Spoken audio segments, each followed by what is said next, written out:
Before getting started, especially if I'm working with an existing website, there are three accounts that I like to set up if they're not already set up. Those are Google Webmaster Tools, which is actually now Google Search Console. There is Bing Webmaster Tools, which is the same thing as Google Search Console. It's obviously just the Bing version. And lastly, Google Analytics, so that we can track what visitors are doing on the site. Now, hopefully Google Analytics has already been set up if you're working with an existing site. This is particularly helpful because you can track changes before and after a design if you've redesigned the site, or if you're just going ahead and implementing your SEO campaign, you'll be able to see any improvement in conversion and see new traffic you bring in from your SEO efforts. That way you can have a before and after picture, and it's really helpful to compare. Of course, you just want to make sure that you are using the same tracking code to get this information. But if it's not set up already though, definitely go ahead and set it up and add a new site to track the traffic. Now when you log into Google Analytics, it's going to walk you through actually adding a new site. It's very easy to do. You're just going to pop in your URL and then it's going to give you a tracking code. Now if you're using like a WordPress website, for example, there are plenty of plugins out there that will allow you to install the plugin and just insert your Google Analytics code so that you don't have to actually dig into the code if you don't know how to, you don't want to, etc. Otherwise, you can just go ahead and add it in to the code directly. But within this Google Analytics code, we're going to be able to see how many sessions that we have.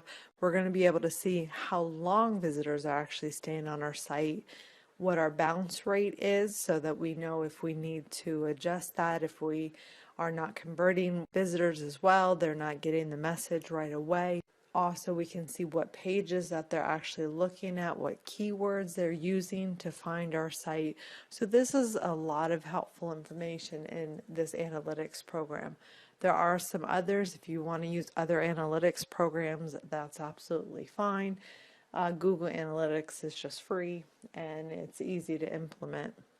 So a lot of people go with that. But you also want to implement your Google Search Console, as I mentioned.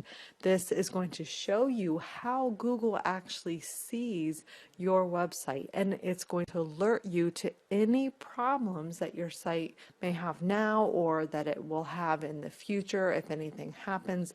And that is going to allow you to take immediate action. So this is a great way to show Google that you're serious, that you're focused on your website and making sure that you improve it. But for instance, here once I'm signed in, I can see that this existing site that we haven't started working on yet has some mobile usability issues. So I know that this website, for instance, does not have a mobile-friendly version, which is not good if you're trying to rank your website. So that's obviously an issue that we can work on. But if I didn't know about that, Google is telling me that that's a problem. So if Google is telling me that's a problem, it's obviously something you want to focus on. If I go to search traffic, I'm also going to be able to see my search analytics here. I can look through different queries that people are typing in, how many actual clicks I'm getting for my site that's popping up for different search terms. I can look at which pages are going to be the most popular. I can see the position that my website appears in for different keywords. This isn't super accurate, I found. I prefer the Google Analytics version. But you can also see links to your site. You can see any internal links if there's been any manual actions. Now, if your website is not using English, or let's say you are using a top-level domain like .com, .net, etc., then you can target visitors in a particular country and you can let Google know which country your website is targeting.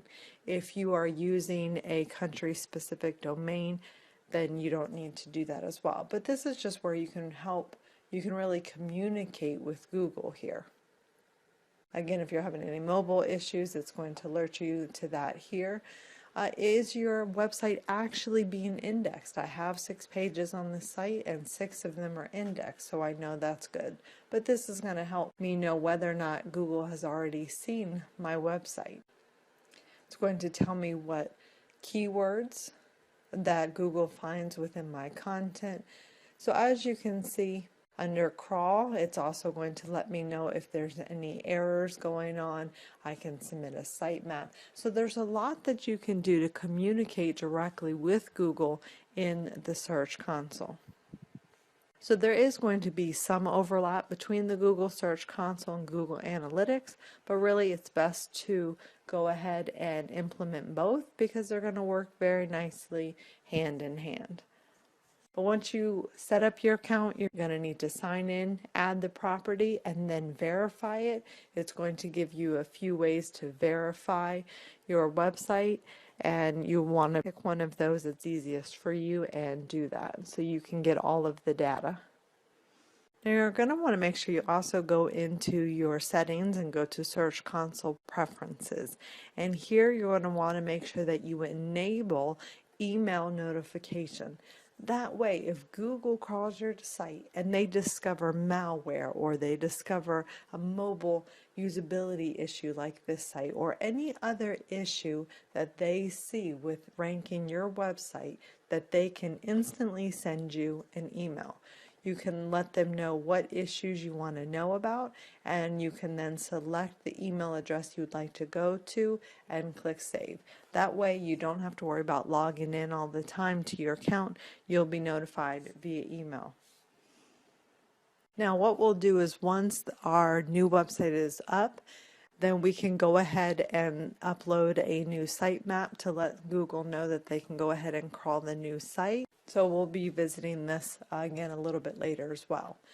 Now for Bing Webmaster Tools, if you don't already have an account, you can go ahead and register for an account, fill out the information. Here you'll have to go through the same process as you do with the Google Search Console.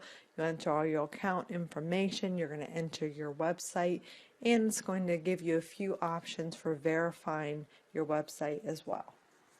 As you're setting up your profile, you'll notice that there's a contact preference here that they can notify you about specific issues with your site. So you do want to go ahead and check that here as well.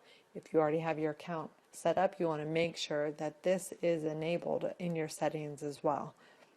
If I have site issues, I want to know immediately, not a week later, so that I can address that right away.